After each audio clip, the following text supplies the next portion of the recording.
واعلموا أنه يقول استعيذ بالله أليس الله بكاف عبده ويخوفونك بالذين من دونه صدق الله العلي الكبير. Zahvala pripada svevišnjem Allahu dželešanuhu, gospodaru svih svjetova, vladaru dana sudnjeg. Salavat i selam donosimo na Allahovog miljenika i poslanika Muhammeda sallallahu alaihi wa sallam, njegovu časnu porodicu, uzorite ashabe, sve vjernike i vjernice do dana sudnjega. Amin. Draga braćo u dini islamu, u današnjem Mubarek džumanskom danu prisjetit ćemo se ili obnoviti ono što uglavnom o svojoj vjeri znamo, ono što o svojoj vjeri osjećamo i ono po čemu živimo.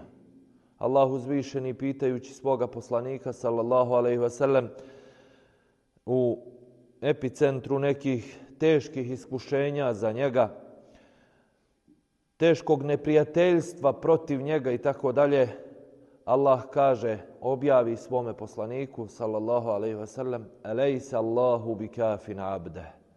A zar Allah nije dovoljan robu svome? Zar Allah nije dovoljan onome ko u njega vjeruje? Ali da nam sasvim prinese, odnosno prenese tu situaciju, kaže: "وَيُخَوِّفُونَكَ بِالَّذِينَ مِنْ دُونِهِ." A tebe plaše, zastrašuju te onim mimo njega. Ako nisi svjestan da ti je Allah dovoljan, bilo ko, bilo kime ili bilo čime će te moći uplašiti. Ali kad si svjestan da ti je Allah dovoljan, Allah je dovoljan pomoćnik. On će ti pomoć poslat preko robova svojih, poslat će čovjeka da ti pomogne, napravit će situaciju koja će biti u tvoju korist i tako dalje. Ali ključno je da ne smiješ da dozvoliš da te neko zaplaši nekim mimo Allaha. Da se plašiš nečije kazne, da se plašiš nečije teške riječi, da se plašiš nečijeg ignorisanja, nečijeg odbacivanja i tako dalje. Ako se čovjek plaši Allaha dželešanuhu, odnosno svjestan je da će stati pred Allahom dželešanuhu, za sve polagati račun kod Allaha dželešanuhu, da čitav svijet krene protiv njega, ako je Allah odlučio da mu ne naude, oni mu neće moći ništa. Iako mu je Allah dželešanuhu propisao neko iskušenje, nikakva intervencija, nikakvi elementi bezbjednosti ne mogu da ga zaštite. I tako vjernik živi na ovome svijetu. Zato je važno da se prisjetimo danas i ovoga. Dakle, Allah uzvišeni je dovoljan svakome od nas. Allah uzvišeni u svakom momentu ne pravi spiskove nas pa kad će kome da pomogne. Već Allah dželešanuhu u svakom milijarditom dijelu sekunde zna šta se dešava oko nas, šta je u nama, šta nam duše osjećaju. I kad smo svjesni da je to tako, da ne moraš da čekaš, kad se pokoriš Allahu dželešanuhu, kad se njemu obratiš, kad uzdahneš Gospodaru, teško mi je, Allah uzvišeni to nema čekanja. Nema čekanja. I on je taj koji hoće i može pomoći. Ali naše je, kažem, da obnovimo. Nekad nam se čini mnoge stvari koje čujemo u vjeri ili o vjeri, ili ajet ili hadis. Tek kad nas zadesi neko iskušenje u kom govore ti ajeti i hadisi, tek onda nam bude jasan ajet. Tek onda nam bude jasan hadis. Zato nas poslanik sallallahu alejhi ve sellem savjetuje da obnavljamo svijest o tome. Da obnavljamo svoj iman.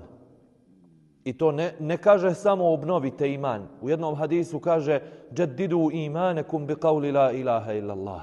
Obnavljajte svoj iman izgovarajući la ilaha illallah. Ali zašto nam je to rekao? Kaže u drugom hadisu: "Innal imane la yahlaqu fi jawfi ahadikum kama yahlaqu thawb." Kaže, zaista se iman haba u prsima nekoga od vas ili u prsima svakoga od vas. Iman se haba kao što se odjeća haba. Kao što kad nosiš neku odjeću dugo, ono se pohaba protrese i to više nije to. Kaže, kama jahlaku saubul halik. Fas'alu Allaha an yujaddida al-imana fi kulubikum. I kaže, zato molite Allaha da obnovi vaš iman u vašim srcima. Ko što se pohaba odjeća na nama, nije dovoljno jednom rekao la ilaha illallah, nije dovoljno klanjao Bajram i gotovo je. Dobro je, ali nije dovoljno. Već što češće, kao što se haba naša odjeća, tako se haba naš iman. Tako nas obuzme nemar, tako nam postane svejedno i tako dalje. I onda mnogo obnavljajmo, mnogo podsjećajmo sebe da vjerujemo u Allaha dželešanu. Jer živimo u takvom vremenu da vrijeme tako brzo prolazi da ga nismo svjesni. Da nismo svjesni kako mnogo propuštamo kad Allaha dželešanu ne pominjemo, kad se Allaha dželešanu ne sjećamo i da ne čekamo da naš iman obnovi nevolja, da nas vrati Allahu dželešanu u neko iskušenje. Jer Allahu dželešanu su posebno dragi oni robovi kojima je sve potaman. Oni koji su u potpunom rahatluku i u zdravlju, i u imetku, i u potomstvu, i u svemu. I onda on se sjeti Allaha dželešanu. On još pokorniji Allahu dželešanu zbog toga. Njegova zahvalnost raste. On mnogo obnavlja iman. I Allahu dželešanu je mnogo drag. To ne znači da Allah ne voli onoga koga je zadesila nevolja, pa se povratio Allahu dželešanu, pokajao se i tako dalje. I on je Allahu dželešanu dragi. Omer radijallahu anhu nam preporučuje, kaže, družite se sa ljudima čija je teuba svježa. Fa innahum araqu quluban, njihova su srca najblaža. To je ono zadovoljstvo koje vidite u čovjeku kad se tek pokajao, kad se vratio Allahu dželešanu. Kaže, druži se s takvim čovjekom, tu se spušta milost. Ali Allah dželešanu je sa svojom milošću uz one koji su i u dobru zahvalni Allahu dželešanu, koji Allaha dželešanu ne zaboravljaju u bilo kakvom stanju. Kao vjernici svjesni smo da obnavljajući svoj iman, obnavljajući svoje vjerovanje u Allaha dželešanu, vraćamo se, odnosno vraćamo Allahu dželešanu dug zbog toga što nas je stvorio i što nas je uputio. I taj dug koji vraćamo je jednostavan i prost. I time se štitimo od mnogo čega što prijeti da uzme mjesto naše vjere. Mnoge nakaradnosti postoje oko nas koje su zauzele mjesto tamo gdje je vjera pomanjkala, odnosno kad se desi pomanjkanje vjere, desi se višak zablude. Jedan skeptičar, jedan zakleti ateista, nevjernik u Boga, otkriva da u čovjeku postoji urođena potreba da traži Boga, da upozna Allaha dželešanu, da spozna svoga stvoritelja, čak i kad ga negira. Pa su vidjeli da je na ulaz do svoje kuće poviše vrata stavio konjsku potkovicu. I onda ga pitaju, ti si skeptičar, ateista si, ne vjeruješ da iko utiče na tvoju sudbinu. Šta će tebi potkovica koja treba da ti kuću zaštiti od zlih duhova, od uticaja, od nesreće i tako dalje? Šta će tebi potkovica poviše praga, odnosno poviše vrata? Nije valjda da ti vjeruješ u to? Kaže, ne vjerujem ja u to, ali sam je stavio jer sam čuo da djeluje i onda kad ne vjeruješ. Čuo sam da djeluje i ako ne vjeruješ ti u to, postavi, ono će djelovati. Možda će djelovati. To je plastičan primjer ili dokaz da i onaj ko se ubi da dokaže da ne vjeruje ili da dokaže da Boga nema, on negdje traži neku zaštitu, neke više sile. I čuli smo i čujemo mnogo puta, čovjek neće da povjeruje Allaha dželešanu, kaže postoji neka viša sila. A što izmotavaš? Što pokušavaš da sakriješ to? I u definiciji kufra, kad kaže se nevjerstvo, kufr dolazi od glagola kefere, što znači orati. Zašto nevjerovanje Crpi značenje iz riječi orati. Zato što kaže, kad oreš ona brazda, svaka sljedeća brazda zatrpava onu prije nje. I kufr nije nevjerovanje da postoji Allah. Kufr je pokušaj da zatrpaš i sakriješ da postoji Allah. Kao vjernici i ovaj džuma namaz i svi dnevni namazi i sve što u ime Allaha dželešanu uradimo nam je podsjećaj na našeg stvoritelja. Kad imamo Allaha dželešanu imamo sve. Ako izgubimo vjeru u Allaha dželešanu ne treba nam ništa. Nećemo imati osjećaj slasti i zadovoljstva kao što imamo osjećaj slasti i zadovoljstva u pokornosti Allahu dželešanu. Kad čovjek nađe, kad zna smisao svoga života, onda kroz sve prolazi sa jedne više instance, da tako kažem, lakše gleda na svijet, lakše podnosi iskušenja, lakše shvata blagodati, da one nisu vječne, tako dalje. Da se od svega se opraštamo na ovom svijetu. A ono što je najvažnije da obnovimo, odnosno da ga se nekad sjetimo, je da će čovjek, kako kaže poslanik sallallahu alejhi ve sellem, čovjek će biti proživljen na onome na čemu je preselio. U kom stanju čovjek umre, u tom stanju će biti proživljen za sudnji dan.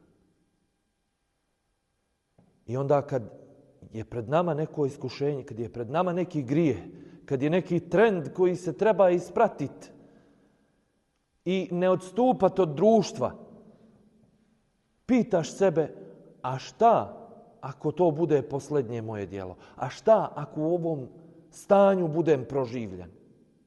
I kad smo kod tog stanja, neko je obavljao hadž ili umru i tamo se poslije svakog namaza klanjaju dženaza, namazi za ljude koji su preselili u tom dijelu dana, da kažem, i neko je imao prilike da prođe tamo gdje se postavljaju mejti, gdje im se klanja dženaza. I vidi 4-5 poređanih merhuma, prekrivenih prekrivačima u ćefinima, a kaže jedan otkrivene glave. Otkrivena mu glava. Pa je onda začudilo ga je to ko je taj čovjek i zašto mu je glava otkrivena dok mu se klanja dženaza.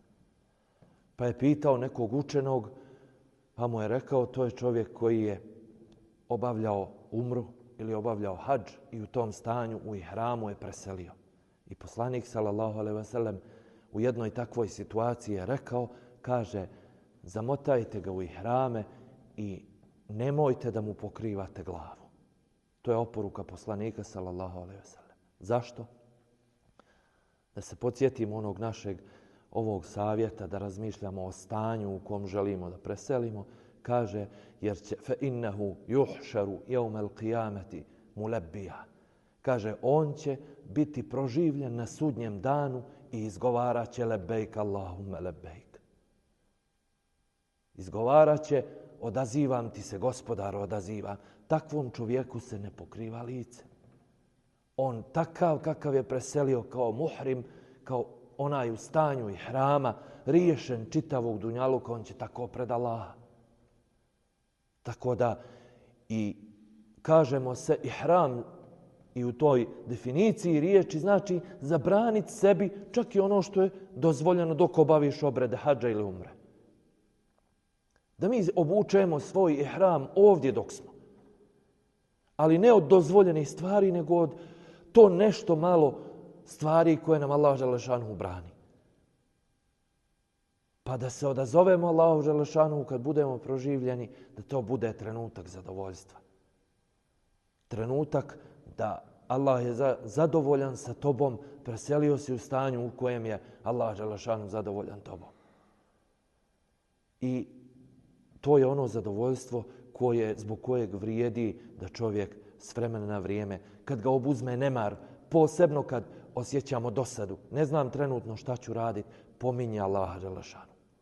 Sjećaj se Allaha dželešanu. Zahvali Allahu dželešanu. Reci, gospodaru, oprosti mi. Gospodaru, olakšaj mi. Nešto je teško pred tobom, gospodaru, olakšaj mi.